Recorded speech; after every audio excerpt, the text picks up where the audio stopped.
नाजरीन, drama serial दरार के अगले एपिसोड में आप देखने वाले हैं कि शाहिर को बिजनेस में जब काफ़ी ज़्यादा लॉस देखने को मिलेंगे तो वो मुख्तलिफ पार्टीज़ वगैरह में शिरकत करना शुरू कर देगा ताकि वहाँ पर अपने ताल्लुकात को इस्तेमाल करते हुए मुख्तलिफ कॉन्ट्रैक्ट्स लेने की कोशिश कर सके। उसी एक पार्टी में एक नया करैक्टर इंट्रोड्यूस करवाया जा रहा है जिसका नाम सुल्तान है।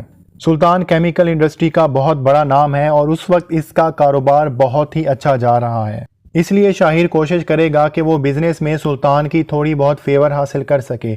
लेकिन शाहिर की कुंडली में सुल्तान शनि बनकर दाखिल होगा। शाहिर को यही लगेगा कि सुल्तान उसका दोस्त है, लेकिन इतना बड़ा बिजनेसमैन होने के बावजूद शाहिर ये बात भूल गया कि कारोबार वाली ज़िंदगी में कोई भी दोस्त नहीं होता। और आगे चलकर आप देखने वाले हैं कि शाहिर की गर्लफ्रेंड भी सुल्तान के साथ मिली हुई होगी और वो उसी के इशारों पर और उसी के कहने पर ही सारे काम कर रही होगी। तो नाजरीन, हम आपको अपनी शुरू की वीडियोस में ये बात बता चुके हैं कि शाहिर की गर्लफ्रेंड उसको धोखा देने वाली है। तो आगे चलकर आप देखेंगे कि शाहिर की गर्लफ्रेंड उसको ऐसा धोखा देगी कि वो शाहिर के कारोबार के ताबूत में आखिरी कील साबित होगा। और दूसरी तरफ आप ये भी देखेंगे कि सुल्तान सजल को मैनिपुलेट करने की कोशिश करेगा और उसको पैसों की लालच देगा कि वो शाहिर को छोड़ दे या शाहिर को धोखा दे दे। सुल्तान सजल को यही कहेगा कि शाहिर ने तुम्हारे नाम पर जो भी शेयर्स किए हैं आगे चलकर वो कौड़ियों के भाव भी नहीं बिकने। तो फ़ायदा इसी में है कि सजल सुल्तान के साथ हाथ मिला ले और सजल जो कि पहले ही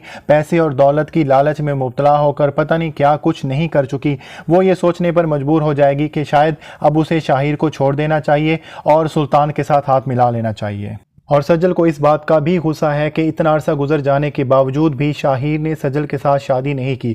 इस गुस्से की वजह से सजल और शाहिर के दरमियान छोटी छोटी बातों पे लड़ाइयाँ शुरू हो जाएंगी और सजल की ये बदतमीजियाँ देखकर शाहिर बिल्कुल शशदर रह जाएगा। अब उसे एहसास होगा कि उसने कितनी बड़ी गलती कर दी, क्योंकि कभी भी इरा ने उससे इस लहजे में बात नहीं की थी। और वो ये भी सोचेगा कि अगर इरा यहाँ पर होती तो कभी भी उसकी बच्ची के साथ ऐसा सलूक नहीं करती जिस तरह से सजल कर रही है। और आगे चलकर आप ये भी देखने वाले हैं कि इरा की मेहनत, उसका सब्र उसके काम आ ही जाएगा और उसे एक जॉब ऑफर हो ही जाएगी। इरा जॉब मिलने पर बहुत ज़्यादा खुश हो जाएगी, लेकिन उसकी परेशानियां कम होना शुरू हुई हैं, बिल्कुल ख़त्म नहीं हुई।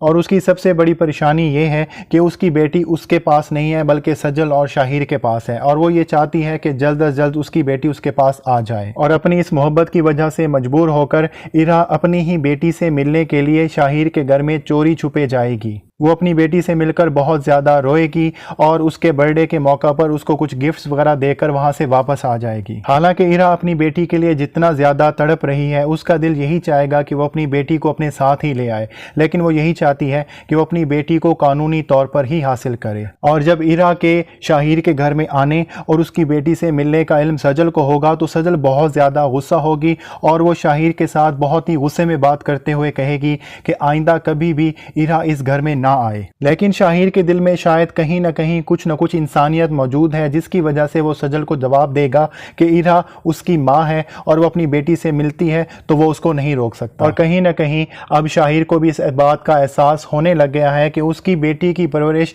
अगर सजल की बजाय इरा करती तो शायद बहुत ही अच्छा करती। लेकिन अब इस सिलसिले में कुछ भी नहीं हो सकता, क्योंकि वो सजल को हासिल करने की धुन में सजल के नाम पे अपने कारोबार के अच्छे खासे शेयर्स उसको दे चुका है और अब वो सजल को नहीं छोड़ सकता। लेकिन वो सजल को छोड़े या ना छोड़े, उसका कारोबार तो बचने वाला नहीं और ना ही अब उसकी बेटी उसके पास रहने वाली है। तो नाज़रीन, ये थी आज की वीडियो। अगर आपको हमारी वीडियो अच्छी लगी हो तो हमारी वीडियो को ज़रूर लाइक कीजिएगा।